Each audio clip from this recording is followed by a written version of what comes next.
Ho, ho, ho. See the Wellerman come. Alright. See the Wellerman come to bring the sugar and tea and rum. Hello, Mike. Is that a Cottontail VA emote you've got there, Mike? Do I spy a Cottontail VA emote right there, bud? Unless I'm mistaking, unless I'm just not looking hard enough. I don't know. Like the rabbit, the pink and light blue rabbit ears and the purple hair really remind me of Cottontail VA. If so, fuck yeah. Love Cottontail VA. What? Me? No. You act like I know, like I would know whether or not you follow, whether or not you follow Cotton. I follow Cotton. She's fucking hilarious. Also, I feel like I would be impervious to her Dami mommy talk. Like she tries to dom him, like I'm just like, you're talking funny. my fucking asexual ass would be like, oh, you're so cute. I mean, I do think she's hot, but like, you know, if I'm not in the mood, I'm not in the mood. Just like, do you want me to tell you how great you are? And I'm like, no thanks. I'm working on that myself. Like I just make it too real. She's just like, oh. Cause like, I don't know. I don't know if everyone that her Dami Mommy thing has ever worked on was like for the bit or not. But I just love just like being completely oblivious to it. I'm like, what's up, Cotton? You good? You're talking kind of weird. Oh, man. God, that'd be funny. Alright. Whew. Oh, oh. Hey. Oh, there we go. That was weird. Alright, we're gonna do the reading. We're gonna continue the Zone of the Ender soundtrack that we did last time. Let's see how that's doing. God damn it.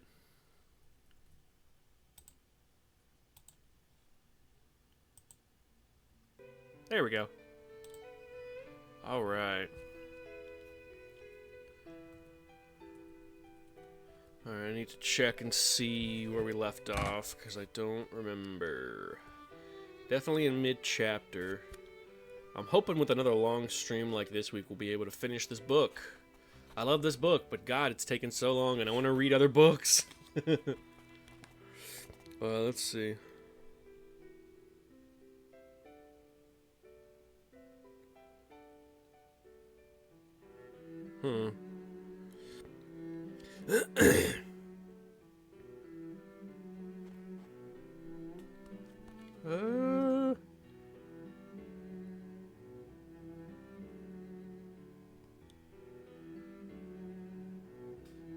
Okay, so they're looking for virus cores to be able to get into a very specific area in the Omega server.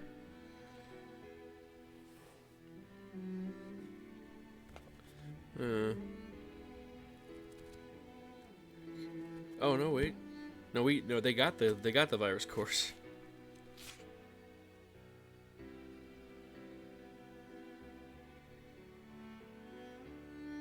Yeah, okay. Yeah, okay. It's like a little section where it's like, yeah, we got all the data cores we needed real quick. Cool. And then they returned to Leofail, which was the Omega server. But it's the hacker Omega server.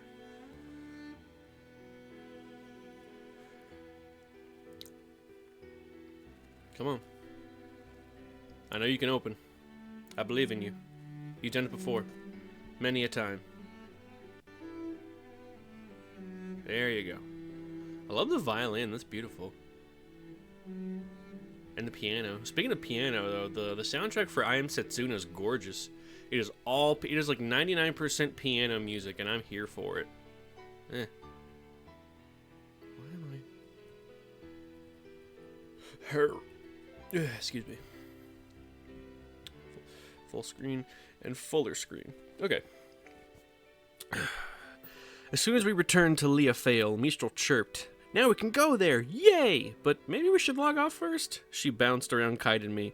We hadn't moved from where we'd gated in. Why is that? I asked. Well, it's time for dinner, Mistral said, grinning. Or so I was thinking. Oh yeah, maybe it is about time, I thought, lifting the FMD away and peeking at the clock. I'm not on any kind of schedule, but how about you two? Mistral said shyly. Kite and I looked at each other. If we go to Harold's right now, I thought we might still be in time for dinner, but Kite spoke up first. I'll be back soon, does that work? Black Rose? Mistral said. Yeah, I'll be back too. Kite and I logged out, leaving Mistral standing guard. That's adorable. Time passes. When I went downstairs, I found Kota sitting alone in the entryway. What's the matter? I asked. He looked up at me, his eyes full of tears. Daddy's still not home. Oh, he sure is late. Akira, Mom called from behind. When I turned around, I saw her getting ready to go out. Something told me this was not good, but I was unable to give voice to the question in my heart. So I just stood there. They said Fumikazu's condition changed, she said. What? My mind went momentarily blank. I'm not sure how it's changed, but anyway, I'm going over there, Mom said. What about Kota? Look after him, Akira. She rushed out the door, and Kota and I just stood there, frozen in the entryway. Eventually, I quietly led him into the living room, where we found dinner set out for us, getting cold. Want to eat? I asked. Kota shook his head, and I sighed lightly. Even though I didn't know how Fumikazu's condition had changed, I didn't feel up to eating. Perhaps Mom's anxiety had rubbed off on Kota as well, as he'd watched her leave in such a rush. He squeezed my hand hard.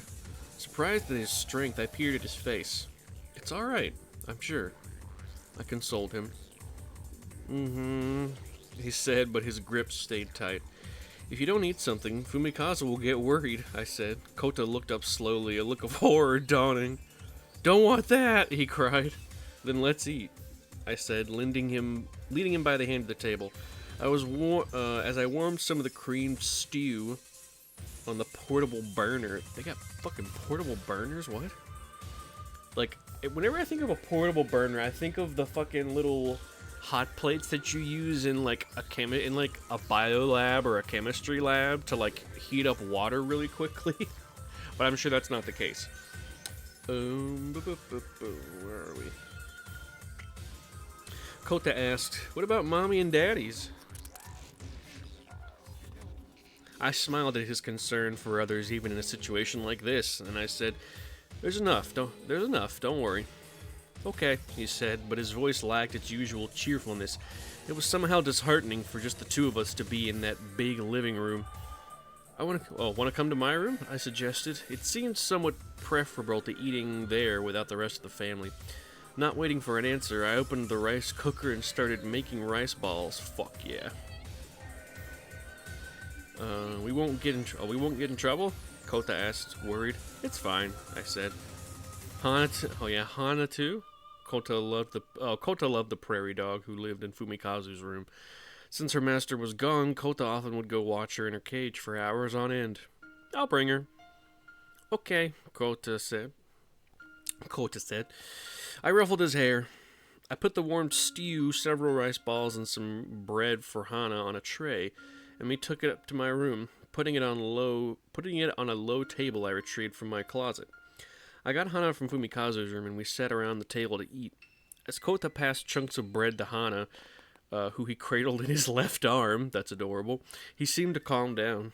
As he watched Hana hold the bread in two paws and gnaw away at it, his smile looked entirely satisfied. Oh wait, we're back in the real world now. So we gotta go back to Akira. And Hana, the prairie dog. Adorable little thing, looks like a gerbil. Eh. No, I do not want to edit my images using that. Fuck you. Alright. Where are we? His smile looked entirely satisfied. Okay. As for me, I was restless about not having heard anything about Fumikazu's condition. I stared at my computer. We've got to hurry and resolve this before something happens, I thought to myself. Sleepy, Kota mumbled now that his stomach was full. His eyelids were drooping. Hana stared up at him curiously. Time for bed, I asked. In here, he murmured. Sure, come on now. I laid Kota down on my bed. Hana still in his arms. I'll get up when they come home, he promised. I'll wake you up. Yeah, he drifted off. Hana must have resigned herself, too, in Kota's grasp. She closed her eyes as well. Taking a long look at their sleeping faces, I shifted my eyes to the desk where my computer sat. I've got to go back. Without clearing off my small table, I donned the FMD. Some time passes. Oh, son of a bitch.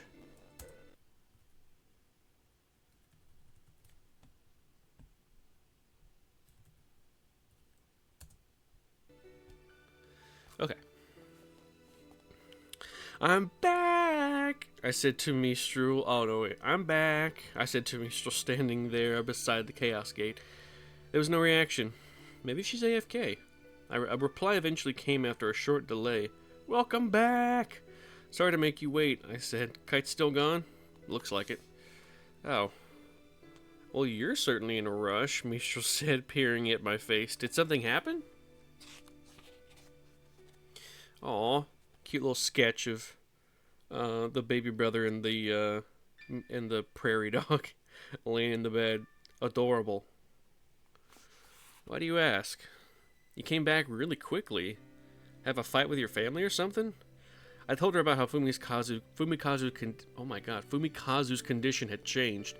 My voice trembled as I stood there feeling helpless. Even though we were going to see Harold, even though meeting him might lead us to learn something. Fretting will only make things worse, Mistral said. It's important to stay calm. I know, but still. Motherfucker. I love that. The motherfucker comes right after stay calm. What the hell?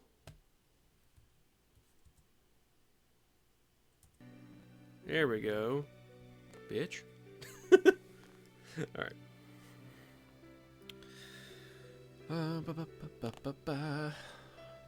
I know, but still, I shrugged. You're right, I'm sorry, Mistral said. It's really hard to be calm when someone close to you is involved. We fell into silence, period. Before long, Kite appeared next to us. I ended up running late, he said. Did something happen? Kite looked back and forth between Mistral and I. It's nothing, I said. Let's go. Mistral adopted a complicated expression at my words. We warped to Mac Anu, then Kite brought up the gate hacking screen to head for Delta Reincarnated Purgatorial Altar, where Harold was supposed to be. 4 crystals in the shape of a cross. Well, we're going back to the Delta server root town, which would be this.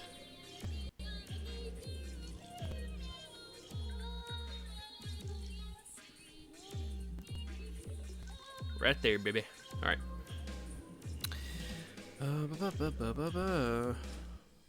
4 crystals in the shape of a cross filled the display.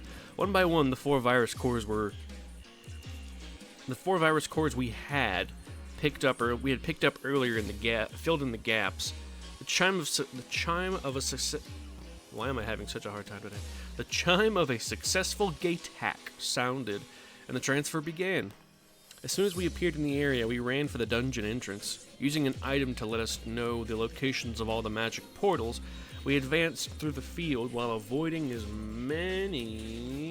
as much combat as we possibly could. It seemed that Kite was as anxious to see Harold as I was. The dungeon entrance was inside a rundown tower that looked as if it would collapse at any moment. Our footsteps echoed off the stones. Occasionally, noise would split the air, and the screen's colors would invert. It made my head throb. So every time it happened, I lifted the FMD and rubbed my eyes. It wasn't possible to avoid combat in the dungeon, so we advanced prudently. Every single monster that emerged from the magic portals was a data bug. All of them were as strong as boss types, and we went through recovery items like water. When we reached floor B5, Mistral paused and said, "Can we take a little break?" "You okay?" I asked. "No worries," Mistral said, grinning. "I just want to recover some SP so we can save on items." "Makes sense," I said, looking at the path that lay before us. "I wonder how far it keeps going. Usually we'd be about at the lowest level by now, but who knows?" Mistral wondered. Kite just stared ahead, not saying a word. "Kite?" I said. There was no reaction. "Kite!" Mistral called, but he still didn't respond. I went up and looked directly at him. "What's wrong?" "Oh, sorry," he finally said. Hey, keep it together," Mistral cried. Poor baby. Kite nodded vaguely. "Did something happen?" I asked. He shook his head. Nothing's wrong. "You liar." "Hold up," Mistral said, walking over. "Don't tell me. Maybe you've used data drain too many times." It was true that this dungeon had forced him to use data drain consecutively more than ever before. It was perhaps only to be expected that using an irregular skill so often might have some effect on his real body. You okay? I asked, worried. For a second, my PC just didn't want to move right. "Huh?" "It's back to normal now," he said, smiling at us. "I'm alright, let's go." Mistral and I looked at each other dubiously. Kite raised an eyebrow, then he moved on ahead. We followed him once more. This dungeon was much deeper than any ordinary dungeons. It felt like it would go on forever, and it gave me the chills. Finally, we somehow got to floor B10 and found a room with purple mist hanging in its doorway. "The bottom floor at last," Mistral cheered. "We finally made it. That took forever," I groused. I was going to freak out if we didn't find him here after coming this far. If we're just going to see Harold, we should be fine without strengthening spells, right? Mistral grinned. "True," Kite said, and he stepped forward through the mist. "Let's go," Mistral urged me, and I followed Kite. In the center of the room, beyond the mist, stood an armchair with a giant stone monument floating above it. Encircling it, several reversed picture frames floated as well. Each frame had a portrait in it, but creepily, none of them had faces, as if they had been gouged out by witnesses. As if they had been gouged out, only whiteness, was visible where their faces should have been. Not a soul could be seen. No one was there. "He's not here?" I cried, looking around the room. Around the armchair was a stark whiteness, and there didn't seem to be anywhere someone could hide. Who goes there? A strangely slow voice drawled. "Who are you?" Surprised, we all looked up at the stone monument. The voice definitely had come from it. "Is this Harold?" Kite murmured. "My name is Harold." The voice escaped the stone itself. You can have a conversation with this thing?"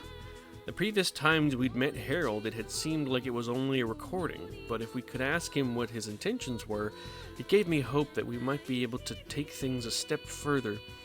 But that fleeting hope vanished as soon as it came. Harold's inflectionless voice just irked me too much. "Because of you, we're going through all this agony." "What?" I cried. "You're nothing but a piece of rock. You're responsible for the cursed wave, aren't you?" "Alright then, you fix this thing." "No. The passage of time is irreversible. Birth or death. Now only these two choices remain." What? What are you saying? After stepping forward unthinkingly, I faltered. Kite's bracelet suddenly lit up. I looked back and forth between the blinking bracelet and the talking stone. Then it happened. In midair before the monument, as if attracted by the bracelet, Aura appeared. "Aura!" Kite cried, taking a step forward. "Aura, the child of light." That's a good RPG. The stone said. "Emma's daughter, my daughter. Just a little more." It fell silent. I walked up to the stone, gently extending my hand to touch it. It was inorganic, just the stone it appeared to be. I even tried hitting it, but there was no reaction. It's no use. Well, it's no use, I said, shrugging my shoulders. This guy's totally gone. I looked up at Aura. Aura, I have something I want to ask you, Kite said. You told me I shouldn't fight Kubiya. Why? Aura answered Kite's question without changing her expression. Kubiya is the shadow. When there is light burning in the darkness, a shadow is born. When the bracelet appeared in this world, Kubiya was born as well. The bracelet and Kubiya are opposite sides of the same coin. Therefore, if you defeat Kubiya, you'll destroy the bracelet. I couldn't have been more shocked. Say what? I thought to myself. Kite was as speechless as well, and he looked at the bracelet shining in his arm. I felt a bad premonition and looked warily at our surroundings. We had predicted earlier that Kubiya would keep showing up with the single-minded goal of keeping us from meeting with Aura. It had to be aware that Kite and Aura were meeting at this very moment, but... I gripped the controller tightly. If it shows up, we can't destroy it.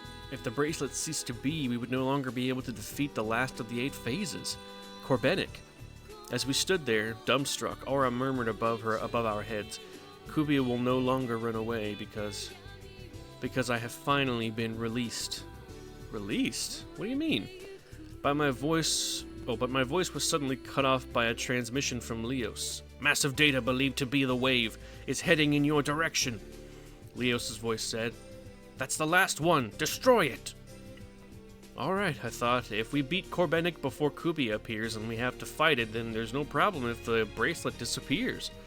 I readied my massive sword count 9, or 10, I can't remember which one. And Mistral also readied her staff. For now, I would do everything I could. Well, for now, I would do everything I could. Once it was all over, I'd know whether I'd done the right thing. Traveler, take this to heart. The previously silent stone murmured. It is darkest before the dawn. Before the dawn? I didn't understand what Harold meant. Was he trying to say that the dawn was near? By darkness, did he mean something that would extinguish the light that had led us this far? A noise shattered the still air, interrupting my thoughts. The view from the FMD warped and twisted. Run away, Aura shouted.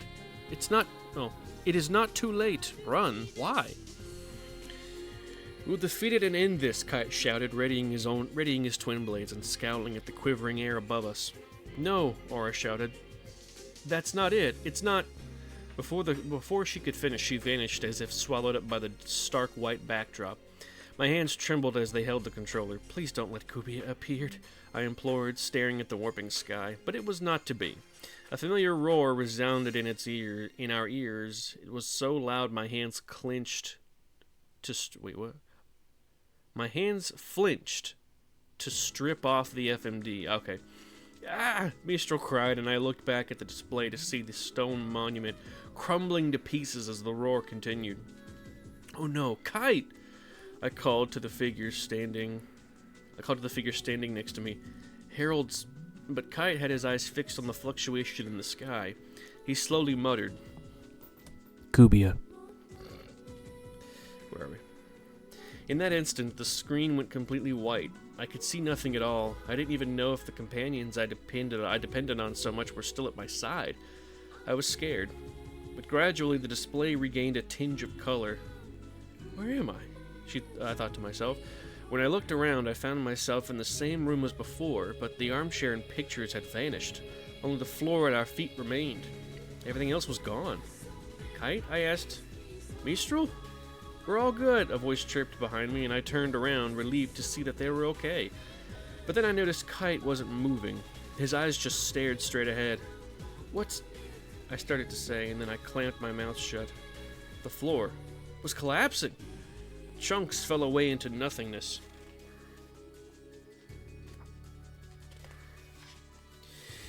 And the pieces of solid ground we were standing on grew smaller and smaller at an accelerating speed.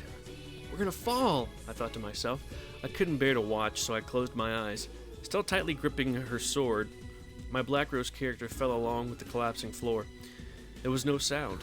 I heard no voices, neither Kite's nor Mistral's. I'm scared, I thought to myself. He keeps putting these in italics as if she's thinking, but it doesn't specify if she's, like, thinking this to herself or just narrating. I don't know. Through my closed eyelids, I had a distinct vision of the hospital room where Fumikazu was sleeping. Even Fumikazu's fighting there in the hospital, I told myself. I can't afford to lose here. Steeling my nerves, I opened my eyes. Pitch black darkness surrounded me. I was falling, but my descent felt slow. Directly below me, I could see Kubia's organic form sprawling in weight. Burpees. Alright, so we're back on Kubia again. Fruit on the bottom, rock on top. I know you can open. There you go. While you're taking your time, I'm gonna crack open this tropical 5 Celsius. Oh, fuck.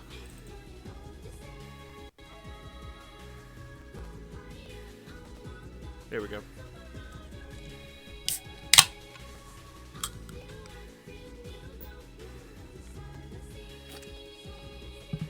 Oh, that's good shit.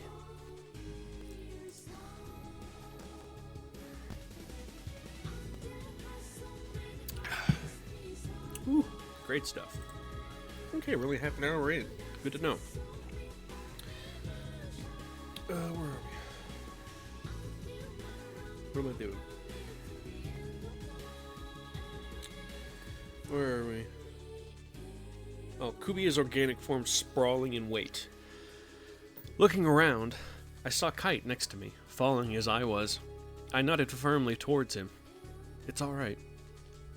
We landed gently on one of Kubia's roots, and Mistral alighted behind us. Form up, Mistral said, chanting one strengthening spell after another. Where we had landed was quite a distance away from Kubia's face. I glared at it intensely. It's huge, Mistral cried, amazed. Let's defeat it, she finished, casting her spells, and thumped Kite and me on the shoulders. And make it back to town together. Yeah, Kite and I cried, readying our weapons and taking off, running toward Kubia's face. That fucking muggy face. There was a magical portal drawn on the surface not far beyond where we landed. As we approached, Kubia Core appeared from it. Just like before, it was accompanied by 4 types of Gomoras. Here we go, I shouted. Inside Kubia Core, sure enough, an avatar similar to Kite was visible. Does it have something to do with the opposite sides of a coin thing? I wondered, taking a good hard look at it. Black Rose? Kite peered worriedly at me. Let's just get this over with, I yelled. Kubia Core had physical tolerance, so I left dealing with it up to our Wave Master Mistral and Kite with his scrolls. While I personally went after the Repth Gomora that was responsible for healing, because Repth is the healing spell in this game. I'll handle my own recovery, so don't worry even if it looks like my HP's almost gone. Alrighty then, Mistral chirped. Before long, Kubia Core switched to magical tolerance. Without missing a beat, we automatically switched roles. I attacked Kubia Core, Kite attacked the Repth Gomora, and Mistral started dealing with the other Gomoras from a distance, following the same pattern where whenever it switched tolerances and using items freely. We dealt with the Gomoras in short order, and we quickly took out Kubia Core itself. Wasn't that quicker than usual? I wondered. Even though we had defeated Kubia Core, Kubia itself showed no sign of running. It was making us uneasy. Maybe it's because we leveled up? Mistral said, cocking her head. Oh baby, I wish it worked like that.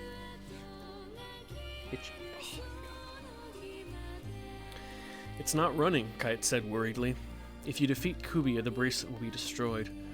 Aura's words to us in the White Room, and the warning from her encoded email flashed through my mind. We don't have any choice, Kite said. He gripped his twin blades and headed forward. Wait, I cried, spying another magic portal in the direction he was heading. When Kite got close to it, another Kubia Core emerged. Just like before, we divided up our duties, defeating the Gomoras and whittling down Kubia Core's hit points. When they dropped to a very low level, Kubia itself fired off an attack skill from afar, Jihad, which sent lightning bolts screaming down at us from the sky. When they hit us, we had to use items to completely recover our hit points. Here it comes again, I shouted as Kubia fired off Jihad once more. It was like it was providing cover fire for the core. Whoa, at this rate it won't matter how many recovery items we have. Then it might still be a good idea to use status abnormality skills, Mistral cried as she used an item that recovered hit points and skill points at the same time. Although we somehow managed to defeat the second Kubia core, it was iffy whether we could win our next battle. I had only 10 recovery items left. I sure hope there aren't any more magical portals, I said fervently. I still have recovery items left, Kite, Kite said, so I'll split them between you. Kite gifted HP and SP items to Mistral and I. I accepted them, and then I asked worriedly, "You mean you've still got enough?" "I'm fine," Kite said. "If you die, all of this will be for nothing." "I know." We fully restored our hit points and skill points. Then we headed toward Kubia itself. Thankfully, there were no more magical portals. My relief at the lack of combat lasted only a minute, though. Kubia itself attacked us. "I guess it's not running away," I groused. Readying my large sword. It doesn't count. She used large this time instead of massive. Glaring at Kubia as we ran up to it. "Fine then, let's settle this," Kite muttered. "Once and for all," I said. "I'll stick with you to the end." I slashed with all my might at the center of Kubia's chest. Its heart was protected by roots. It had neither physical tolerance nor magical tolerance. Even though it had more hit points than Kubia Core had, the battle was easier than our previous one, as I laid into Kubia with attack skills until my skill points were exhausted. We were able to take its hit points down easier than Kubia Core's, but the lower they got, the more frequently it fired off attack skills in return. The recovery items Kite gave me ran out, along with the few I'd had left. "Sorry, but I could really use some recovery magic now if my HP goes into the red," I called to Mistral behind me. Then I returned to the front line. "Rye smash!" I shouted, mustering my skill... Mustering? Yeah, mustering my skill points. For one last attack skill, I somersaulted, culminating in a powerful finishing slice at Kubia. Its remaining hit points vanished. "You did it!" Mistral cheered, running up, but I had a feeling things weren't over, so I kept my sword up and stood at the ready. "Is it really over?" I murmured. Kite nodded. "The bracelet is safe." Relieved, he rubbed his right arm where the bracelet was. Then suddenly the image in our display shook violently. "What?" I shouted. The text, Sephira Returner, appeared in the log. It must have been a skill that Kubia used. How? Despite the fact that its hit points had reached 0, Kubia was able to use the skill. The walls around Kubia crumbled and the earth trembled. The FMD shook so much that it seemed it would break.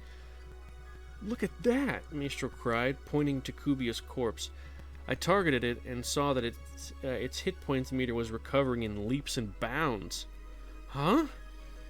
I shouted. Before long, Kubia was fully restored with even more hit points than it had started with during the battle.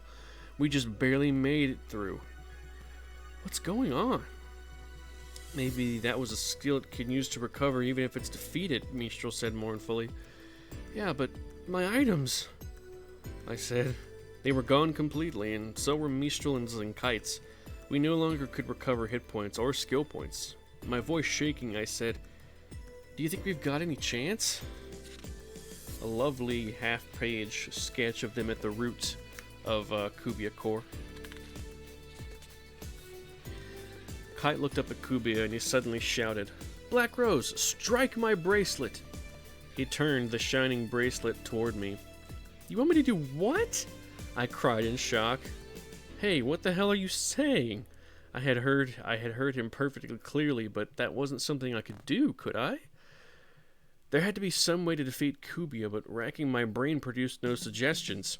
We couldn't afford to lose the bracelet now, with one phase left to fight, but I could think of no other way Kubia could be beaten.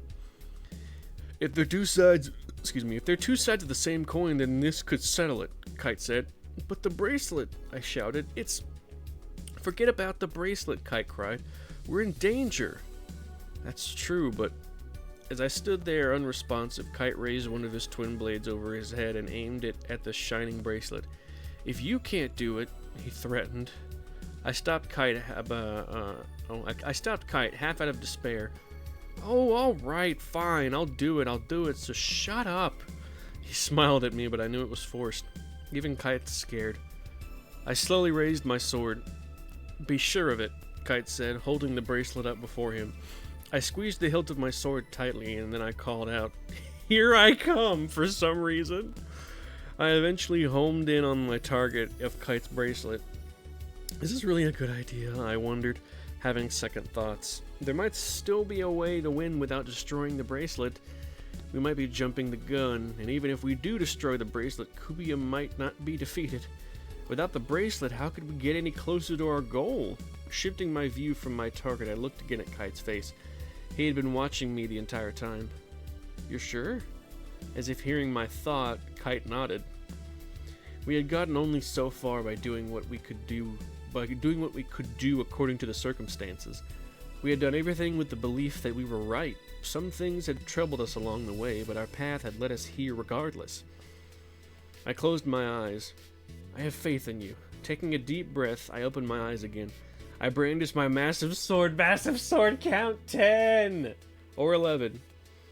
And took off toward Kite in a sprint. I shouted, leaping up and aiming at the bracelet that Kite raised high. I swung my sword downward as hard as I could. Oh, a 2-page spread of her fucking smashing the bracelet, baby. Oh, this might be the final chapter.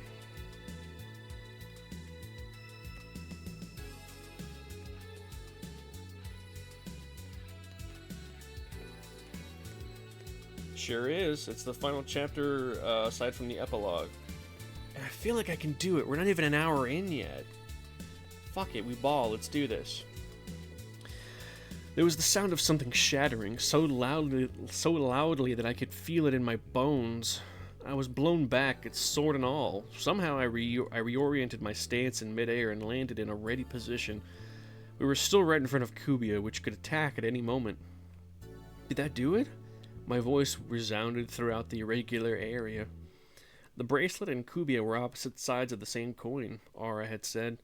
I hadn't understood then, but after confronting Kubiya and fighting it so many times, Kite had. If you break the bracelet, Kubiya will be done for, and so Kite had entrusted the destruction of the bracelet to me. He was the first companion I had met in the world, and I had come to trust him and sought to support him, so I granted his request. Kite cried out, pain lancing his voice. He wildly waved his right arm, his bracelet arm. Mistral ran over to him. I too wanted to run to his side, and even though I knew I had to go to him, I was unable to move. What about Kubiya? I murmured, staring at the silent, quivering hulk. Usually it would bellow and escape into the sky, but this time it did no such thing. It was still alive, but it seemed to be suffering in concert with Kite. A dark premonition sprang to my mind. What's going to happen to Kite's right arm? Forget that. What's going to happen to him in the real world? In this game, the enemies we were fighting had affected even the real world. I doubted Kite would get off scot-free after using an irregular item like the bracelet. I found myself unable to run to his side. The FMD felt frightfully heavy on my face. My heart pounded in my ears, a most unpleasant sound. We might have just done something we can't take back. Black Rose, come here! I flinched at Mistral's voice. Akira! She shouted, quickly! At the mention of my real name, I took an awkward step, but once again I could go no further. Seeing I wasn't about to move, Mistral ran over to me. What's wrong? Nothing, I said, but my tone was nowhere near its normal cheerful state. Mistral gazed at me wordlessly, like she had before. When I'd burst out angrily about being bullied, she patted my head as if to encourage me. It's alright. It's not like Kite or you took the decision to break it lightly, is it? Her understanding filled me with relief. Thanks. She looked at me and smiled. Then she turned and ran back toward where Kite was writhing in agony. I followed after her and timidly called to Kite. Hey, are you okay? No, he's fine and dandy. Akira, Jesus.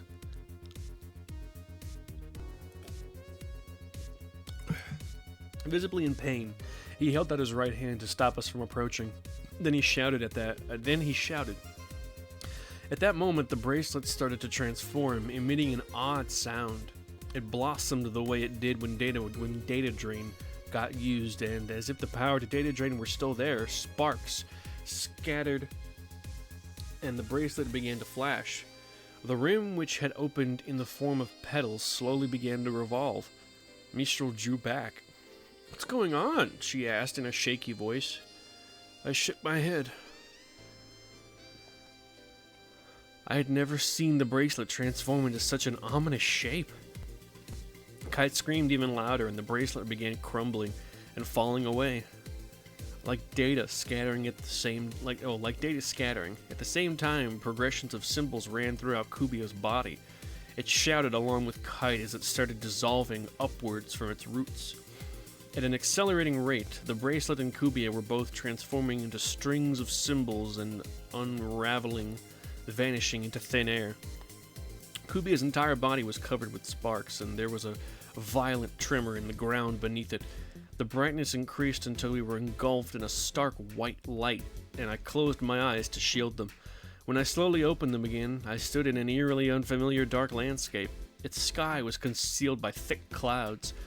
Unlike what I had seen in my dreams, however, there was no red moon. Instead,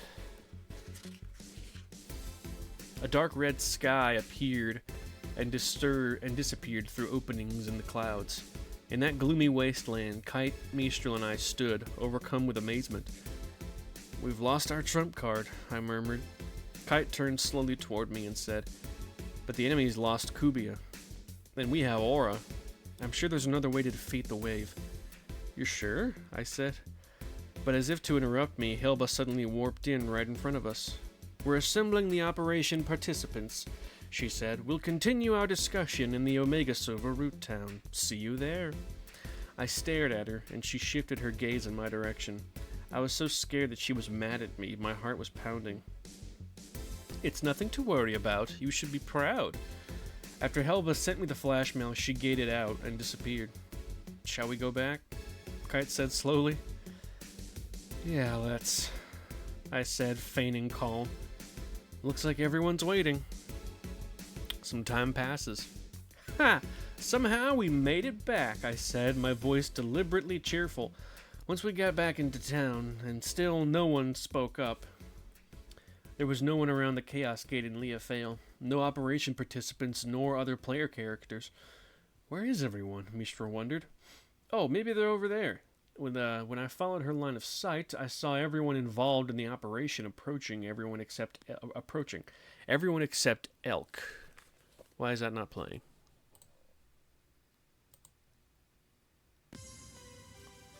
Weird.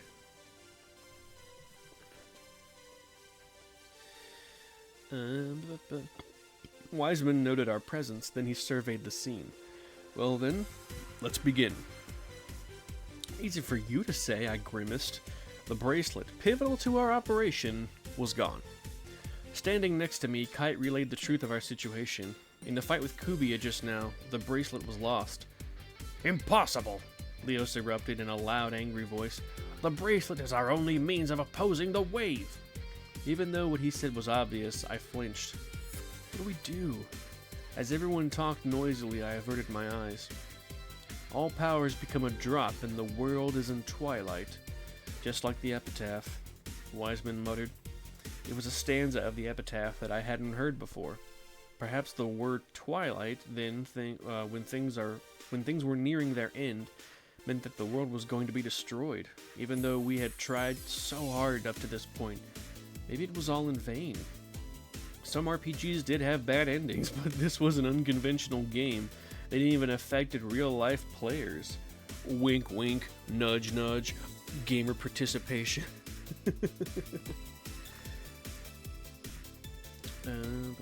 I can't let this end horribly, I thought. Kite spoke up. "About that, is it really correct to call it Twilight?" "Maybe it's the dawn." Sorry. Everyone fell silent at Kite's words. "Interesting. Continue," Helba urged him on. Take Aura, Kite said. When I look at her, it doesn't seem like this world is heading toward the end of its day. Instead, maybe it's twilight as in the light of dawn. At least that's the feeling I get. Certainly, twilight does carry both meanings, Helba said. Even so, how does that affect anything? Oh, even so, how does that affect anything? Leos asked. Kite said thoughtfully, if Harold designed this game based on his understanding of the epitaph, would he have prepared a world with a final outcome of being destroyed by the wave? Balmung, apparently persuaded, said, aha, and therein lies our chance for victory. Kite nodded. Harold said, it is darkest before the dawn. I want to believe him. Oh, I get it. So what do you want to do? I asked. Kite looked in my direction. All right, he said. We need to herd it to a specific area, just like we've been doing, and after that, we'll hit the wave with an all-out attack. There was no doubt that we were currently in the period right before dawn. The bracelet was lost, so no light of hope was visible as far as any of us could see. If this was the darkest it could get, all it could do from here was grow brighter. Shine brighter. All right. Leos hesitated. That's a gamble, he said. But it does have merit, Helba said, as if chiding him. I nodded at her words. It's true that it's dangerous. Oh, it's true that it's dangerous, though, Kite said, reminding us not to be hasty.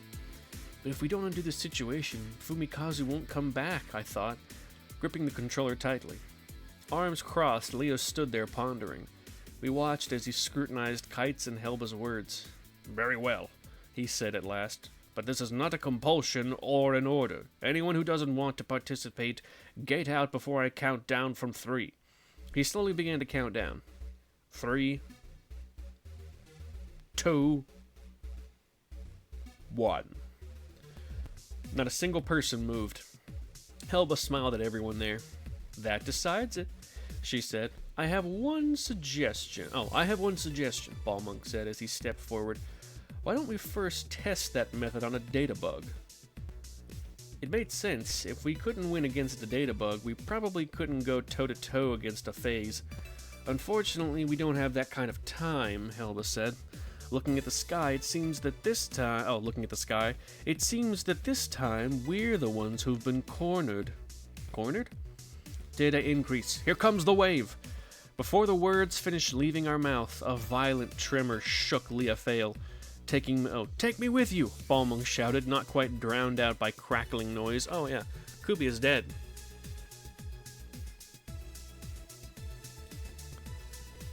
And we are in Leofael. Uh-oh. Okay. Oh my god, I heard a tree fall and I'm like, please don't tell me it fell over the fucking power lines. Because I heard a rumbling and I was like, oh, okay, we're good. We're good. We're good! Okay.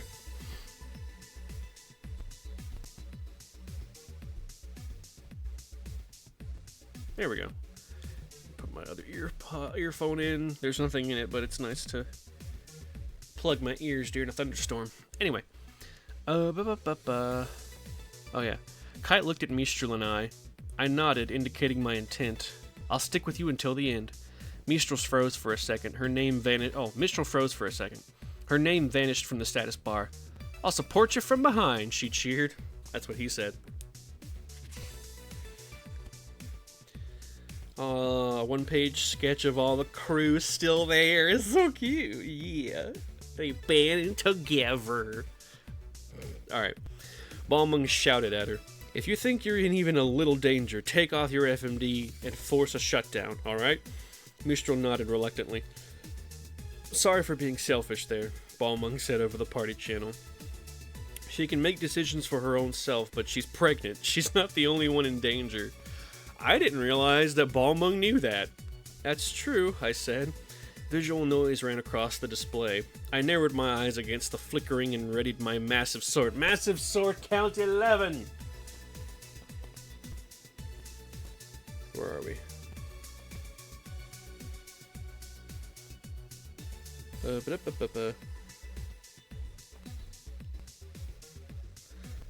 Alright, yeah, it's coming! Kite shouted, and the display went pitch black. A thunderous tremor shook the ground, and the air was rent with a terrible noise. And then a bubble of still, silent air expanded around us. Then slowly, from afar, far away, we heard the quiet roar of a wave. Closer and closer it grew, louder and louder it roared. The last of the 8 phases, Corbenic. It came in the form of a light purple wave, raging all over the display. I desperately strained my eyes to keep from being swallowed up by it. The final battle was in a place different from usual. Many thin clouds hung in the sky, and a strong wind blew those clouds about at incredible speeds. Large rocks and partially collapsed buildings floated against the lead-gray backdrop. At our feet, hexes ran along the ground in fissure-like formations. From some of them, the entire spectrum of colors of light shone out.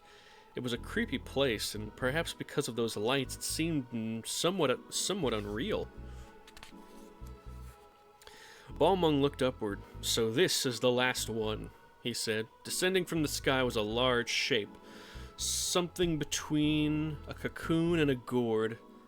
A form obviously different from every phase we had fought up until now, except for Matcha. It was Corbenic. So it's time to show Corbenic. At least the first part of Corbenic.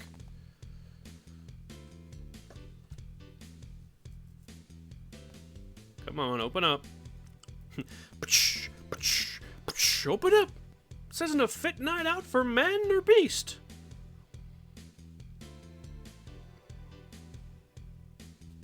Come on.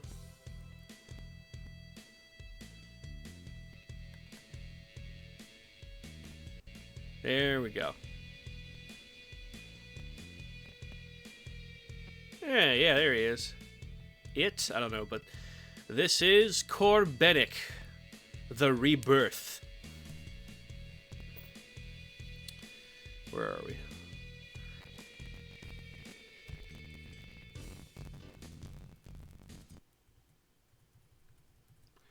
Boop-buddy boop. Boop, boop-buddy boop. Alright. Let's do this, I yelled, raising my sword and making a slash at the cocoon. Wait, Balmung shouted before I could make my move. I turned to face him. Take these, he said, and gave hit point and skill point recovery items to Kite and I. Thanks, Kite said. I thought you'd probably be out of them, Balmung said. We were broke, all right. I acknowledged with a laugh. What a relief. We accepted the items quickly, then we stared at Corbenic, descending. This will be the end, Kite murmured. Give it everything you've got. It's punishment time! Alright. Let's put an end to this. Corbenic was within reach, and I gave it a powerful slash with my sword.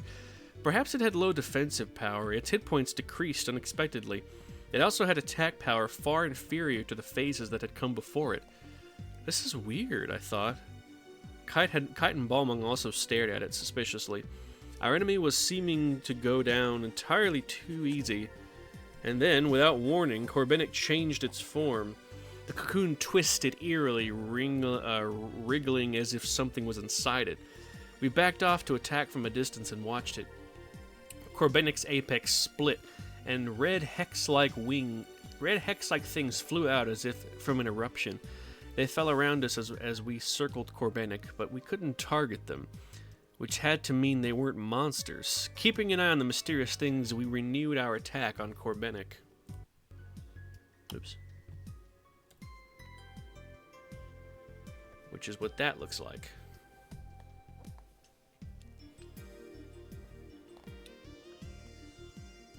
Balmung was the first to notice something strange. Hey, he shouted. There was, where he was looking, a 5 had appeared beside the hexes that had come out of Corbenic.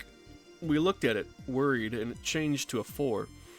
The numbers counted down. 3, 2, 1, 0.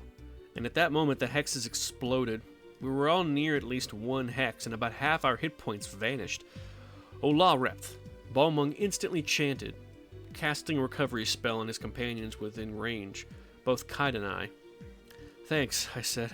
We'd better be careful of that attack, Kite said, looking at Korbenik. Alrighty, it's ad break time. Oh no, it starts in 52 seconds, excuse me. Let me see if I can finish this page. We'd better be careful of that attack, Kite said, looking at Korbenik. Just a little more, I said, again slashing away. Korbenik's hit points dropped away easily, and it was defeated. What? I said inadvertently. I inadvertently said aloud. Somehow disappointed, slinging my sword on my back again, I stared at Korbenik as it seemed to vanish. Don't let your guard down, Balmung said harshly. But it's over, I said, turning to face Balmung behind me. Then I saw Kite's eyes open wide, and I hurriedly turned back around to face Korbenik. How? Korbenik's color was weak, but a bud had formed at its tip. The bud grew rapidly, quickly forming into 2 large leaves. Oh, that's what this is. And that's the end of the page.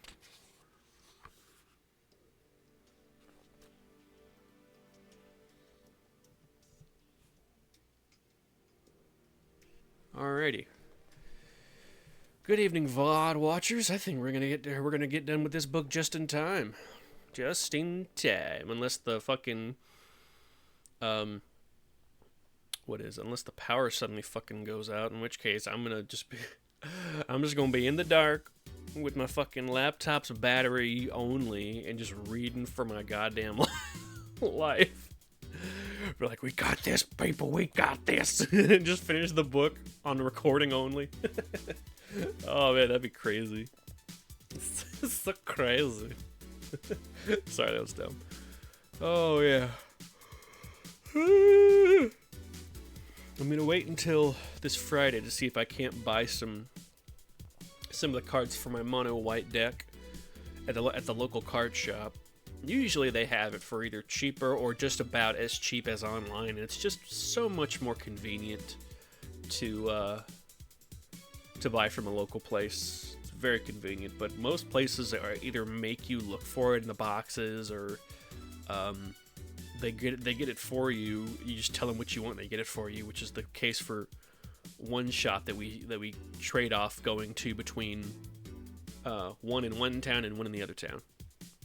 We'll say Town 1 is closer to me. Town 2 is slightly further. Town 1 has is the system where you like ask one of the workers. They're like, "Hey, you got this?" They're like, "Let me check on that for you," and they look for it for you. The other one I much prefer because they have kiosks set up where you type in what you want, you add it to a digital cart, and then when you've got all you want, you click submit order, and it shows up on their end, and you let them know that you have an order put in, and then they grab it for you, and it's so fucking amazing. Oh my god, I cannot believe. If Town 1 had that, they'd be rolling it. Because I think both stores ship using TCG Player as well, so it's not that much different. You're just doing it in person, so I feel like it shouldn't be too hard to do their setup, because they have like a Raspberry Pi and hooked up to 2 monitors that have that whole thing going on, which again can't be that hard, you know? Like it can't be that hard to do.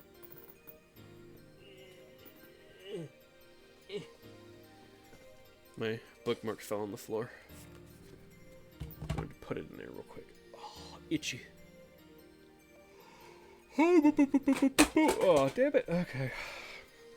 Smaller deck of assorted Magic cards that I had. Either that or it was a test game that that a guy at a con gave to me. He's like, "Oh, I'm making a card game. Check it out. Test it whenever you feel like it, and email me some dev notes." I'm like, sure. And it's very wrestling themed card game. It's very strange. It's definitely like a 1v1, one monster v one monster kind of thing. It's really weird.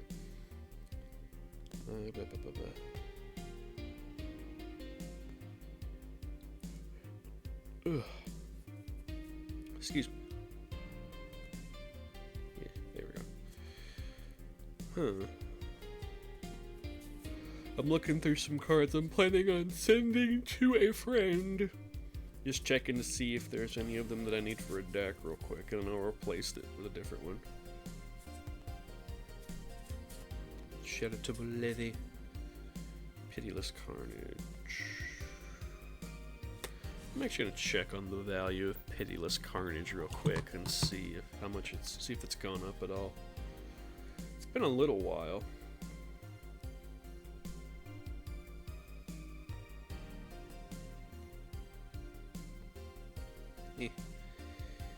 Pity. Yeah, there it is. Pitiless Carnage. No, it's still 24 cents. All right, well. A bulk foil rare. How about that? Crazy. Why not? Because I'm sleeping. How's that grab you? Okay, so Corbinic has just sprouted a leaf from the cocoon-like body. We're back. We're back, baby. Alright.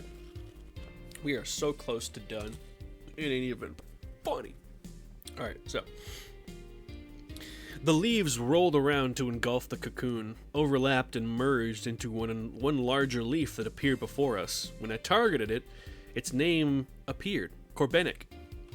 Shocked, I hurriedly unslung my sword and stood at the ready. We'll beat you however many times it takes, I yelled, unleashing an attack skill on the leaf Corbinic. But now, unlike what had happened with its previous form, the leaf's hit points hardly diminished at all.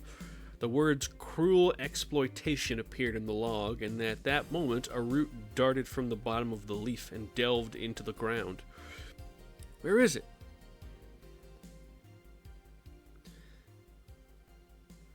Knowing it was going to shoot out of the ground somewhere else, I cast my eyes about wildly, and the root's tip sprang from the ground at my feet, wrapping around my leg. I was held fast. Huh?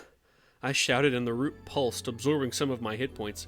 Kite ran over and used a recovery item on me, but it didn't seem to be able to keep up with the rate my hit points were drained away by the root, as my meter quickly dropped to 0.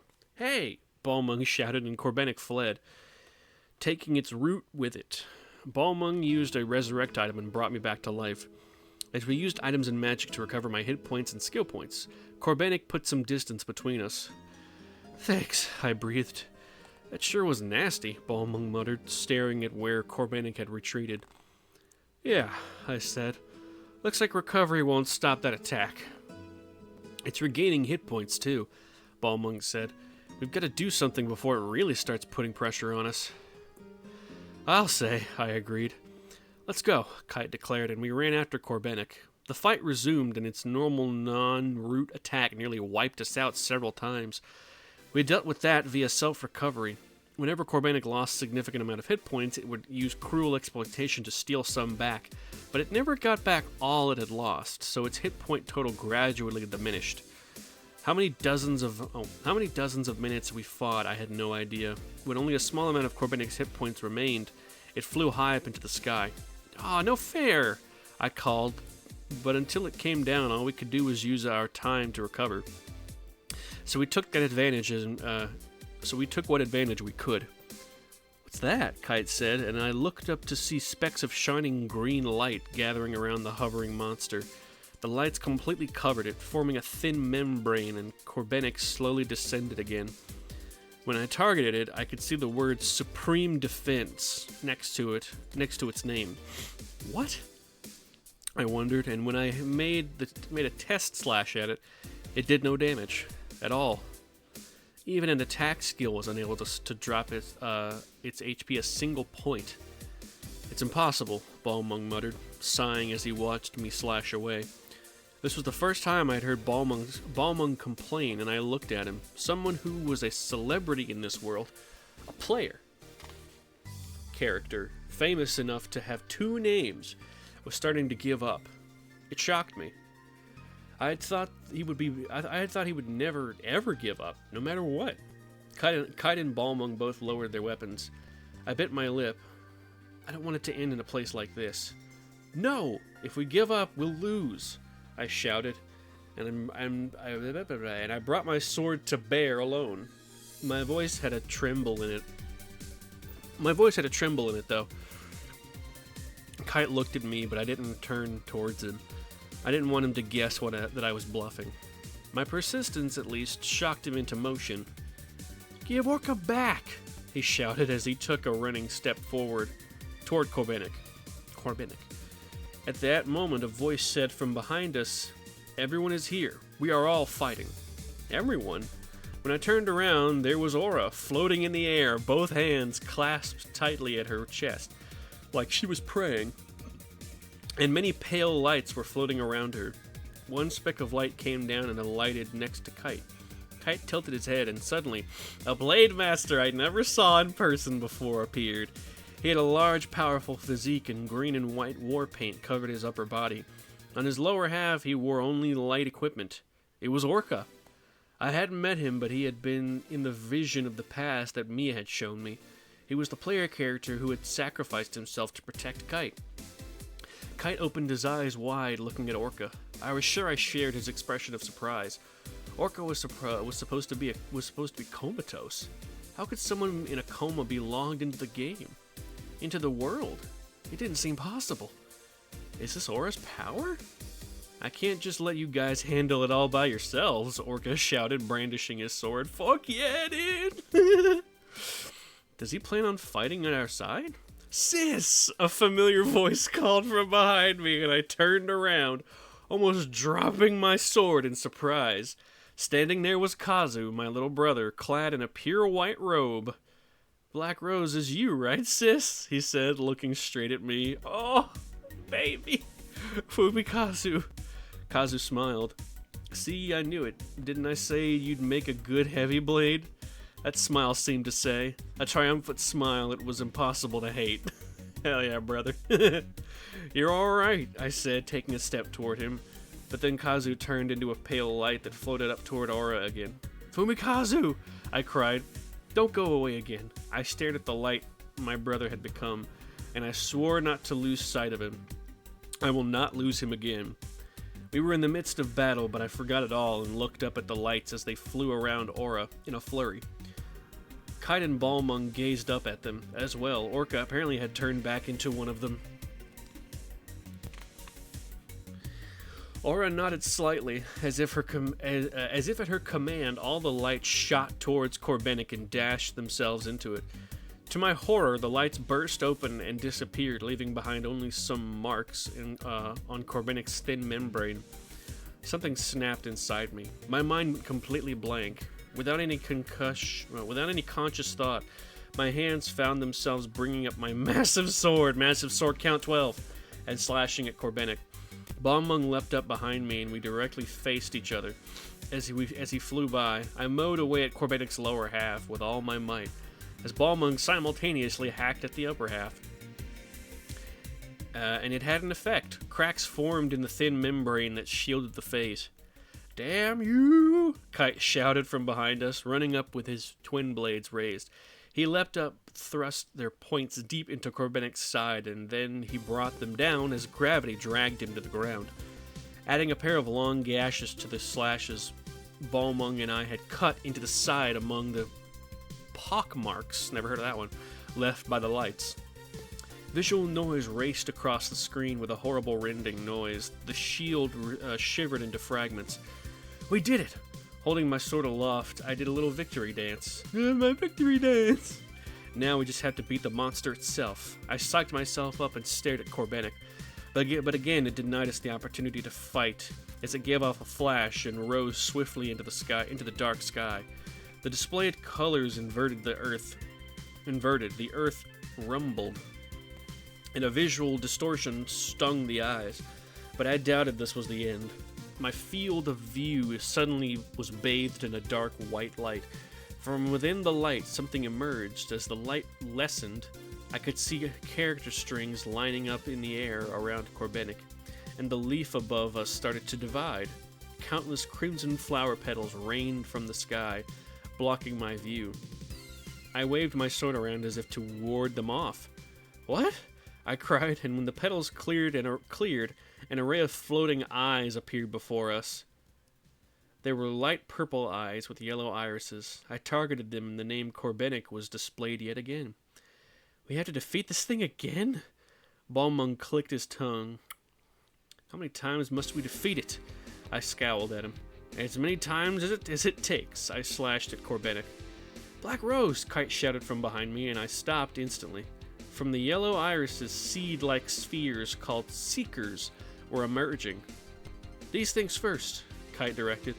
I laid into the Seekers.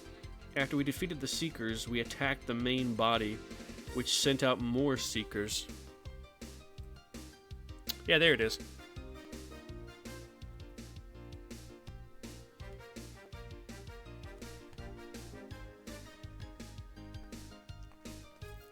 Just big ol' eyes. The process repeated so many times that I lost count, mechanically going through the motions. For Fumikazu. To our great relief, the Corbenic eyes had no recovery skills, and its hit points gauge was whittled away. When only a few millimeters remained, Kite, Balmung, and I could smell victory. When an intense visual noise racked the display.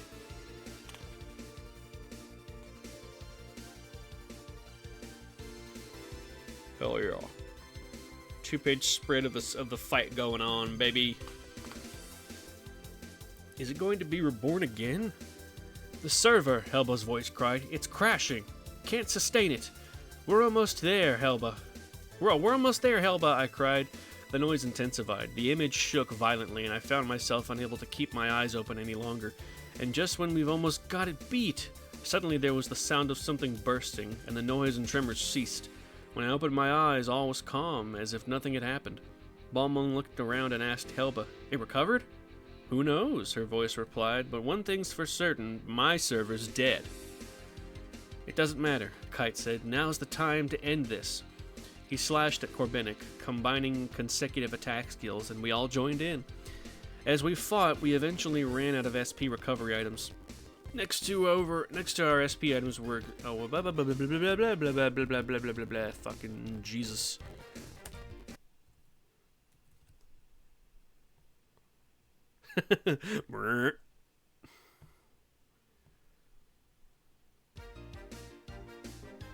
Alright. As we fought, we eventually ran out of SP recovery items. Next, our HP items were exhausted. Even then, we could only keep on fighting. Our skill points gradually recovered over time, so we made the most of them with judicious attack skills. And finally, the last form of Corbenic was silenced, as far as we could tell. We did it, Kite murmured. But our relief lasted only a moment. As Corbenic started to shine, lines of data progressions extended outward in a helix, flying toward the 3 player characters present. It's Drainheart, Kite said, his eyes wide in disbelief. Drainheart? I never had heard the term, and I turned it over in my head. Then several of the data strings pierced my body, or rather, Black Rose's body, and I screamed, as if they had pierced my actual body. I felt horrible pain, my vision dimmed, and I felt my consciousness slip. I stood alone in familiar wilderness strewn with crimson rose petals. My body was sluggish, and moving my legs was heavy work. Even so, I wandered aimlessly. Before me appeared a girl, wearing a tattered black evening dress. It was the other me. She held both hands out in front of her, as if she wanted something. Silently, I handed her the massive shining gold sword I realized I had been dragging behind me. Thank you, I said, and she smiled. A sudden gust of wind blew the petals scattered at my feet up into the air, in such numbers that they blocked my view. But before she vanished, I was sure I had heard her say, You have done well. My head was... some time passes. My head was pounding. I was horribly dizzy, and my eyes refused to open. I lifted my right hand to press it to my temple and found my fingers met the warmth of the FMD. Huh? There was a gap in my memory. A blank space as I realized I didn't know what I had been doing for the past while. My mind filled with a restless anxiety. What was I doing again? My eyes finally opened, and there was scenery visible in the FMD. I narrowed my eyes at the red Shinto shrine archway, the rusted ruins, and the people collapsed on the ground around me. Slowly, I grasped the situation. I was in, and my memories returned. We were fighting Korbenik. Aura appeared, and I got data drained, and I faintly heard Aura's voice say, "Mother." I was sure that was what she had said. Coming completely to my senses, I looked around. Everyone involved in the operation was here, in Netslum. "The data is normal," Helba said. "Oh, the data is normal," Helba said. "We've done it." She helped up anyone who was still on the ground. Normal, which means... I looked at Kite. He slowly nodded, and then he looked at everyone in turn. I heard Aura's voice, but she... I cocked my head. What the heck had happened to her? She was born, Wiseman said, but not until she died and took Morgana with her. In order to be born, perhaps she had to die first. They died? Apoptosis, Wiseman continued.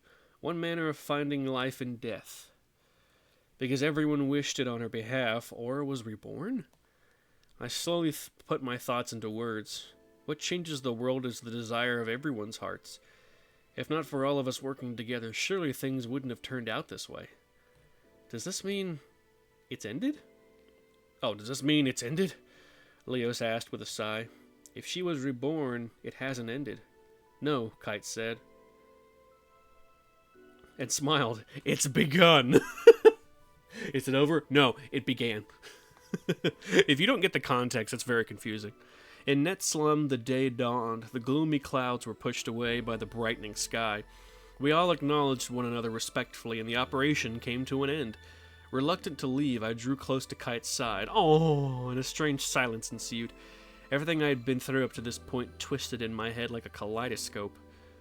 I have to say it, I thought, staring at Kite's profile against the lightening sky. Thank you, Kite murmured softly. If you hadn't been there, Black Rose, I might not have gotten this far. He said everything to me that I wanted to say to him, and I was taken aback. What are you talking about, being all formal like that? I'm the one who... And suddenly I was called back to the real world. Sis, the phone's ringing.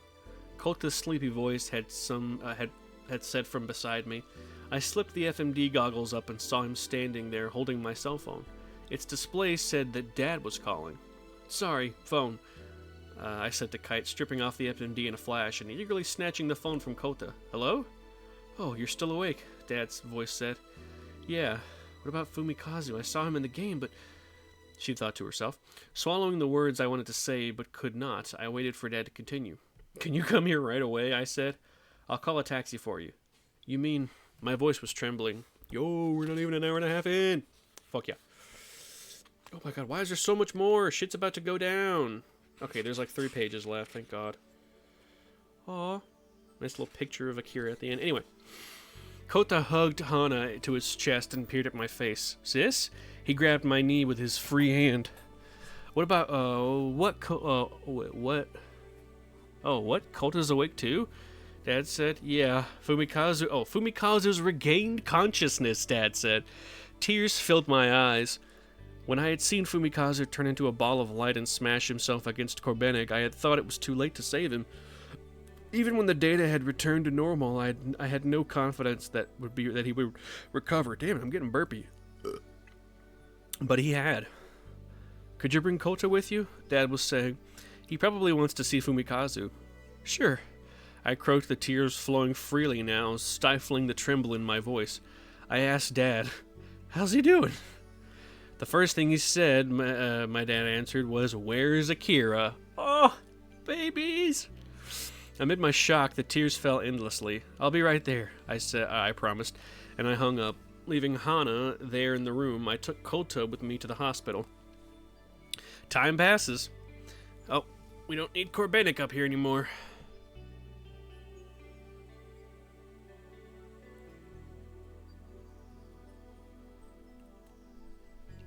We're back in the real world. A few days later, still during winter break, Leos, as a system administrator of the world, reserved a cafe for us. I hurried to the neighborhood train station with my tennis racket in hand and sports bag slung over my shoulder. Mistral, Mrs. Kurokawa, who I had arranged to meet at the station, noticed me and walked over. Wow, you really did come straight from practice. Not like I could skip it. Now that's dedication, she chirped. Actually, I'm late, aren't I? I don't suppose it matters, Mistral said. This whole thing was so sudden. Anyway, did you hear about Elk? I asked. Had Mistral heard from Kite? Wait, I asked. Had Mistral heard from Kite when it happened after I got drain-hearted? He shielded Kite, I hear. I nodded. After I was drain-hearted, Kite was targeted next. He thought he couldn't dodge, but just then Elk appeared and pushed him aside to take the bullet. If we give up, we'll lose. I couldn't get what you said out of my head, Black Rose. Kite shyly had told me afterwards. And so Kite, the only one left standing, attacked Corbenic, even though he must have thought it was useless. But what met his blade was not Corbenic, but Aura. I don't know if she was protecting Corbenic or what, but Wiseman's words, in order to be born, perhaps she had to die first, echoed in my head. If that was true, she met Kite's blade not to protect Corbenic, but to die. Elk is brave, I said. If it had been me, I probably couldn't have done it. Yeah, right, Akira, you totally could have. I don't know, Miss Kurakawa said, poking me. You might have done the same thing, Akira. As we walked on, I mused. I wonder if it's very much further. Cafe? Isn't it close? I wasn't sure who had come up with the suggestion for all of us to meet in the first place, but the first person I had heard voice support of an offline meeting had been, to my surprise, Wiseman. Where should we arrange to meet? Balmung had said. There's people's jobs and mismatched real-world situations to consider. I hope we can find an arrangement convenient for everyone.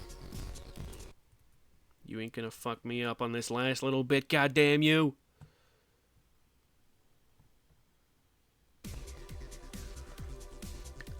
Yeah.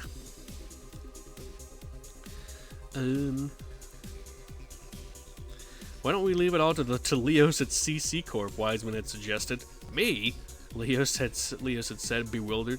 Sounds interesting, Helbut said, giggling at him. I might join you. Who knows if she'll actually show up, though, I thought. As we walked, Miss Kurakawa asked me, So how have you been lately? Lately? You've been emailing me, but it sounds more real in person. Well, Fumikazu's better, I said. It's like the idea he was ever in a coma is a big fat lie. She smiled. I told him I told him the game was off limits for a while, I continued. Oh? Why? Well, he missed a whole lot of school while he was asleep, so we're spending the rest of winter break studying. Me too, because my grades dropped so much. She laughed. Poor Fumikazu, forced to spend all his time studying with his sister. Oh, that reminds me, I said. What happened to your husband? You said in your email that he got injured. Oh, right. Listen to this. I nodded for her to continue. That day, I told you he was on the night shift, right? He laughed and said that... he laughed and said that seeing it was Christmas Eve, it'd be a breeze, but... then he came home all busted up. Why? Apparently he got beaten up by 2 young girls and some man. Oh, that's a reference! That's a reference to Dot Hack Liminality! That's the anime that takes place concurrently with the original games, and each game in the series in each of the 4 parts comes with a DVD. And I think at one point in the OVA, they actually have to beat the shit out of a security guard on Christmas Eve. And it turns out that's Mistral's husband. What a fucking connection this game made. Wow. I love that. That's fucking phenomenal. Anyway. For real? I had no idea what they were doing. Oh, he had no idea what they were doing. I considered, that sounds like a strange group to be going around mugging people. I'll say, what's more, the guy, even though it was winter, was wearing a Hawaiian shirt. Yep. A Hawaiian shirt? When Dad had gotten caught up in the network trouble at Minato Mirai, he told us that he'd seen a young girl and a man in a Hawaiian shirt there, too. Must be a coincidence, I thought. Ain't no fucking coincidence, baby! Mrs. Kurakawa peered at my silent face, as if shaking off the train of thought. I said, "What were they doing at Tokyo Megafloat? There was nothing there." Well, the backup data center is there, so I guess maybe they were after information. We came to a halt in front of a nearly decorated of a neatly decorated building, and she said, "Here we are." Yeah, I hadn't had any interest in an offline meeting. In the world, they had all been my companions, but I hardly even imagined what they might be like in real life. Even so, Kite had said he would go. Kite had said he would go, so it was probably inevitable that I went to. I wanted to meet him. I already had thanked him in the game for everything he had done, but I wanted to tell him in person. I was glad Kite had been the bracelet bearer. I was glad I had spoken to him in the first place. I was glad I'd stuck with him to the end. Bringing my fast-beating heart under control, I quickly fixed up my hair and with a pocketed comb. Mrs. Kurokawa smiled as she watched me. Ugh, so cute. Don't worry, she said. You're you, after all. I wonder who I'll see first. They're all waiting, so let's go in, she suggested, and I opened the cafe door, and there's a fucking sketch of her opening the cafe door with her school uniform and a smile on her face. It's fucking adorable, but it ain't over yet, baby. Another epilogue, motherfucker. Several months later, Asaoka and the other upperclassmen graduated, and I became a high school junior. The class lineups didn't change, so I continued as always with Shoko, Miho, and Risa, getting on as famously as ever. There was one small difference, though. Miho had a boyfriend, Ishii, the one she had talked about during the cultural festival. She apparently had done a fine job of communicating her feelings. I was a little envious. I had accomplished something more important than that, though. The coach had selected me to be captain of the tennis club. This caused some small hubbub among the upperclassmen, and they even thought of refusing me. But the one who kept that from happening was Risa. That kind of thing will never happen in this club again, she had said, and the other members had nodded in assent at her words. You should be alright, sis, Fumikazu told me, and I knew I would. So my club duties and my studies had taken up all my time recently, and I no longer logged on to the world. Even so, it would have been a lie to say that Kite and the others were not on my mind. For that reason, I at least checked my email every day. Today, an email from Kite was there in my inbox. I got an email from Aura with an area name on it. Would you like to go with me? I had been waiting for just such an invitation, so I immediately donned my FMD and headed for the world. When I warped into Leafale, Kite ran up. It's been a while, he said, smiling. His smile was infectious. I'll say, what's up? You haven't been on the BBS? Oh, no, I admitted. Checking the BBS had been so much a part of my routine, but I had gotten it in my honest happiness at Kite's invitation. For the life of me, I couldn't tell him that was why I had hurried in. Oh, she like him. How should I put this? Kite hesitated, and I regretted not having looked at the BBS. Should I go look and then come back? No, it's just... Kite drew in a breath. Someone saw Mia. Mia? I wildly raised my voice, and Kite nodded. But Mia's supposed to be gone, since Kite data drained her as matcha. Could that mean a phase has come back to life? No, not that, Kite said definitively. But why now of all times? The BBS said cat-type PC, but I think it's Mia. I looked intently at Kite's face. And I got an email from Aura, he said. Yeah, what'd it say? That another life is now about to be born again. That could mean Mia, I said, and someone warped in behind me. I turned around, following Kite's gaze. There, to my surprise, was Elk. The email from Aura. It was sent to me too, he said. Really? It was Omega Hidden Dark Side Holy Ground. I can go too, right? Elk looked back and forth between us. Kite and I made eye contact, and then we both nodded. Sure, let's go. Kite invited Elk and I into a party, and then we started up the chaos. We started up the chaos gate, which is a weird way to put that. Alright, we're an hour and 35 in. Can we make it before the 2-hour mark? Either way, I'm going to go past it. After transferring in, we looked around, still in the habit that had developed since Morgana had started the whole mess. Gloomy clouds hung in the sky, and large drops of rain poured down on the three of us. The wilderness that spread out at our feet extended to the horizon. It was not infected with a virus, but somehow the area had a shadow over it. "Hurry!" Elk cried excitedly as he took off running in the direction of the dungeon. We started running after him. By the time we got to the dungeon entrance and went in, Elk was in a joyful mood. It was one of those dungeons like the inside of a living being. The walls moved like they were breathing. Here and there, bones protruded from them.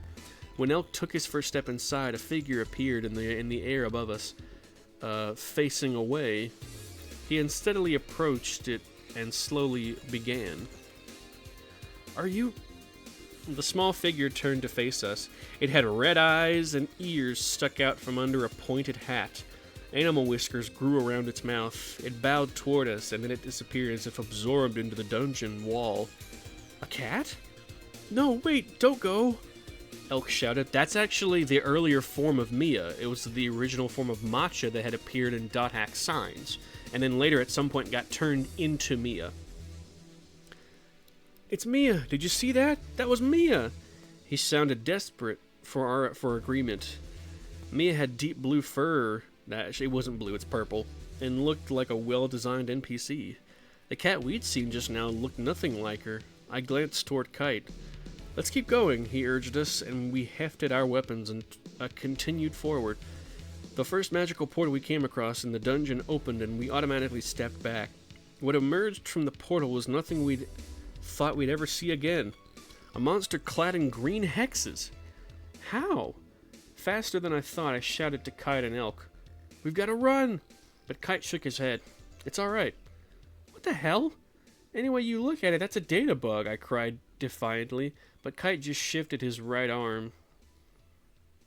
"You can't see it?" he said calmly. "No, I can't see it," I admitted. I hadn't noticed it before, but wait, what? But there before my eyes, the familiar object on his arm began to glow with a faint light. The bracelet he'd gotten from Aura, the bracelet I had broken. "But this means..." "I'll explain later," Kite said. "For now, we've got this thing to deal with." He slashed at the data bug. "I don't get it. Why? How?" My mind was all jumbled, but unable to leave the fight to just Kite and Elk, I joined in. The text "Protect Break OK" showed up, and Kite aimed at the monster and fired off the data drain. As soon as the monster was defeated, I turned to Kite for an explanation. "Wasn't that thing broken?" "You see," Kite began, but just then Elk started to run deeper into the dungeon. "Elk, wait a minute!" Kite cried, taking off in pursuit. I ran along beside him in confusion. "What's going on?" Kite flash-mailed me. As we ran, we conversed via flash-mail. The other day I got a summons from Aura. Orca and I went to the area where he first took me to train, and Aura was there waiting for us. So she really did get bored completely. Once I'd heard evidence of that, I felt relieved for some reason. Then what? She gave me the item book of Twilight, Daybreak. Huh? The item turned into the bracelet.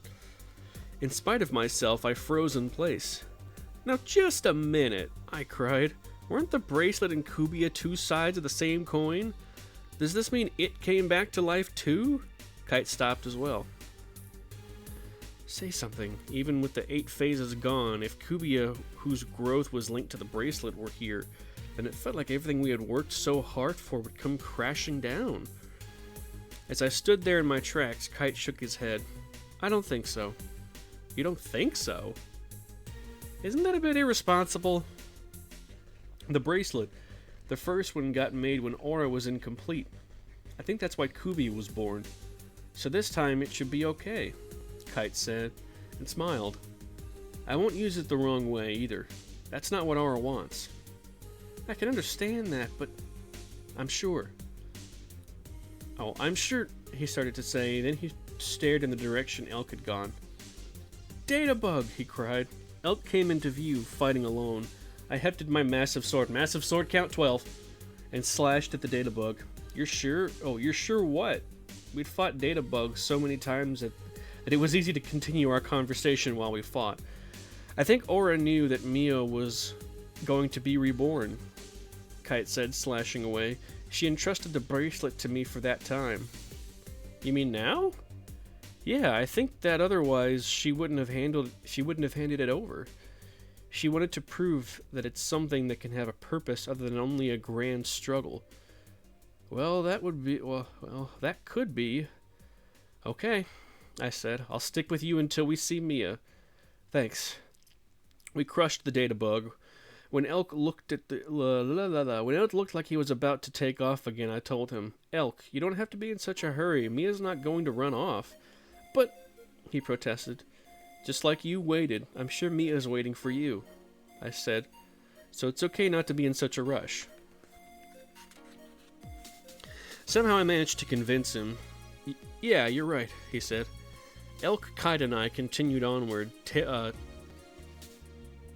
taking out databug after databug that emerged from the magical portals.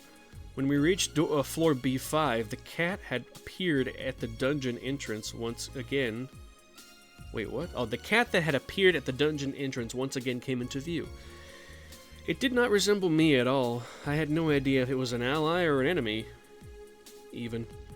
Elk rushed over to it. "Mia?" he asked. "Tell me, are you Mia?" We saw the floating cat move its mouth slightly. "What?" I asked, but the cat ignored me and disappeared again. "Hey, what did it say?" I turned to Kite, who was standing beside me. We stared at where the cat had been. It said matcha. What? Maybe this isn't Mia's rebirth at all, but matcha's? Hey, what if a phase really does come back? In that case, Kite hesitated, and then he rubbed his right arm.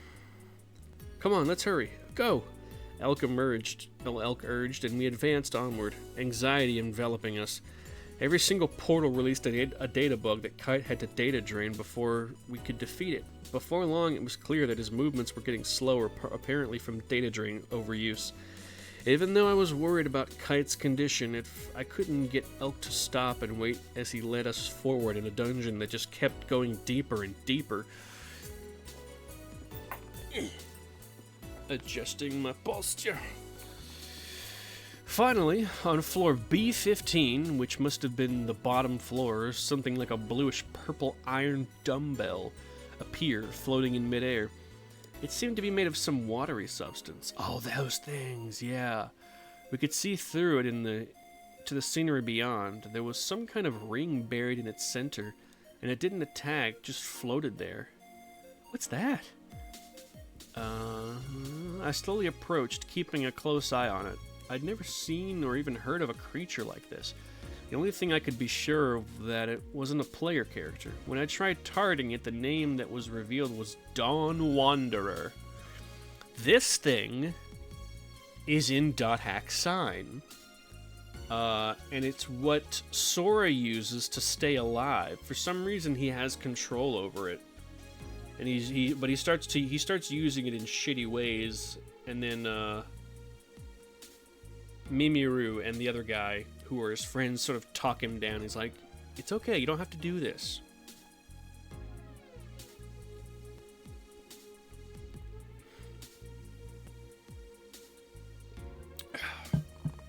Anyway,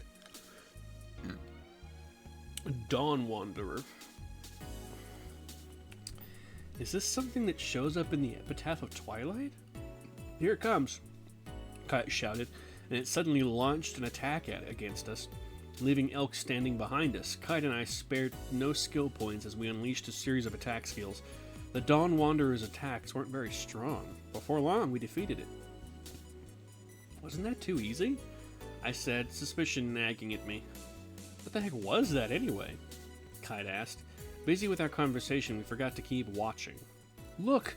Elk shouted, and I stared back at where the monster had been dealt its final blow. "It's been resurrected!" I cried. It had changed into a yellowish-brown color, and the spheres on either side of the dumbbell shape now had shells around them like armor. As if for added protection, faint silver horns were attached to the shells.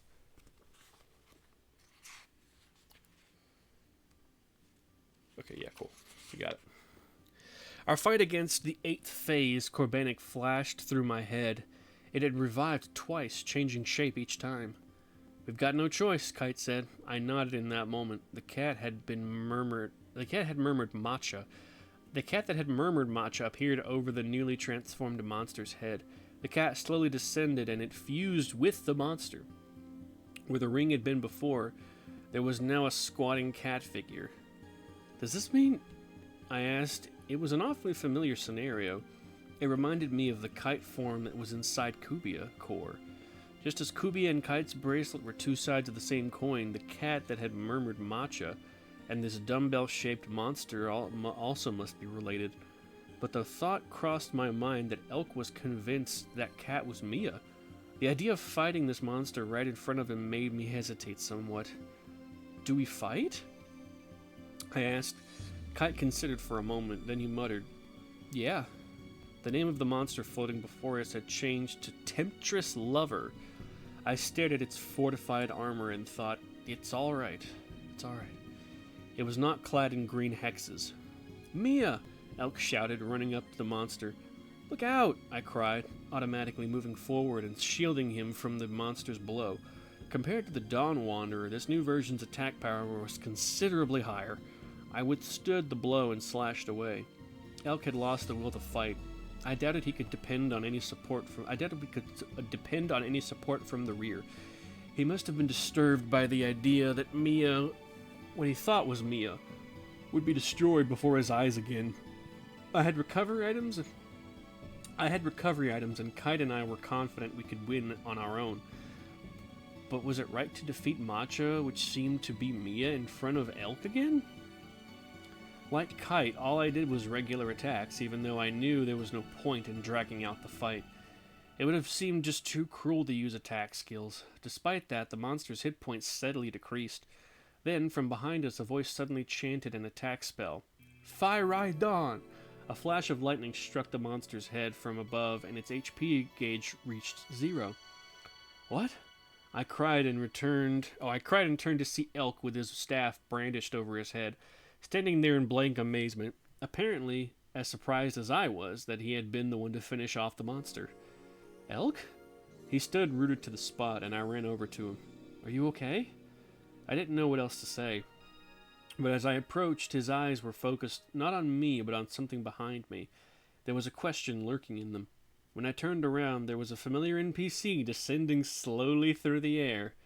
What? How? Mia! Elk cried, happily running over. Mia alighted. That's like the 5th time that this author has used alighted. Mia alighted and slowly looked around, holding her head, as if making sure where she was. Oh, Mia! Elk said, hopping up and down. I'm so happy you've come back. Oh, this is adorable. Last 2 pages, baby. Mia seemed to move in a daze, but then her pupils grew wide. Hi, Elk! She said. The two of them smiled. Not wanting to get in the way, I tugged on Kite's arm. Mia had appeared before us. It was enough. Kite turned around and I motioned for us to go, but then Mia spoke to Kite. That's a unique bracelet. Huh? At Mia's words, I stared at Kite's bracelet. It didn't look any different from the way it had before. What's she talking about? Can I take a look? Mia said, slowly reaching toward Kite's right arm. She touched the bracelet. Elk was taken aback. Mia, your memories, they're... You mean Maybe Mia had memories only of the time before the wave had started attacking. Maybe that's why, even though she remembered Elk, she didn't remember Kite or me. And maybe she had forgotten figuring out that she was Matcha as well. Kite had a sad smile on his face. Can you see it? He asked her. I didn't understand that sad smile at the time, but he later explained to me that they were repeating the conversation he'd had the first time he had ever met Mia. Yes, of course, Mia said. Do you mean to say you can't see this nice bracelet? Well, even if you can't see it, as long as you know it's there, it's the same thing as seeing it, right? Yeah, it is, Kite murmured. Mia's memories, Elk began. Kite interrupted him. It's alright, because you will be with her. Elk cocked his head at Kite's words. Me? Oh, okay. I'm always going to be with you, Mia, and I'm going to help you remember things. Mia looked at Elk. Perhaps she had no idea that she had lost her memory. Hey, Elk said. Call me again when you're going to play in the world. Don't forget us. Mia and I. We'll be waiting. Mm-hmm, Kite said, and I nodded. So long. Elk slowly reached out to Mia. She smiled and took hold of his hand. I'll see you around, she said, prompting Elk. They warped out, vanishing. For a long time, Kite and I gazed at the spot where they had been.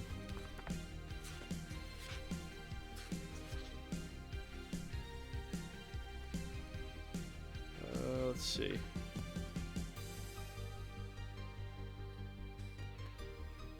Oh, yeah, that's it.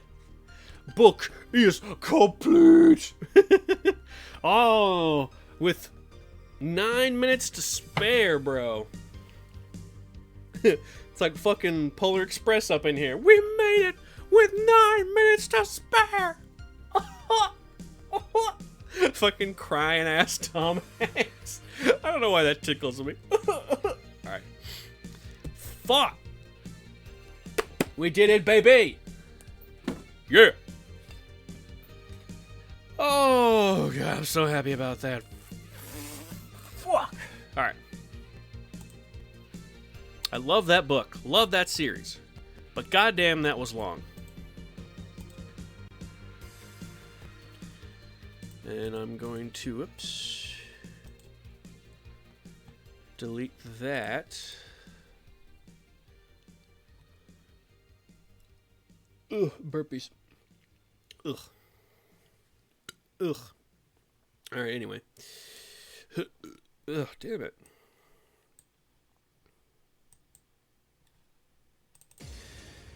Okay, so...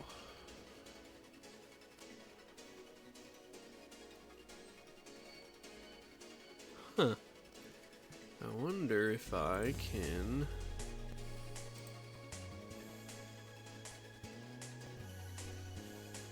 Itchy.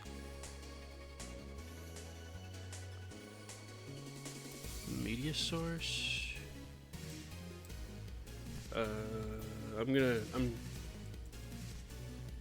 I'm experimenting with some stuff. Pardon me for a moment. We've got some time to spare.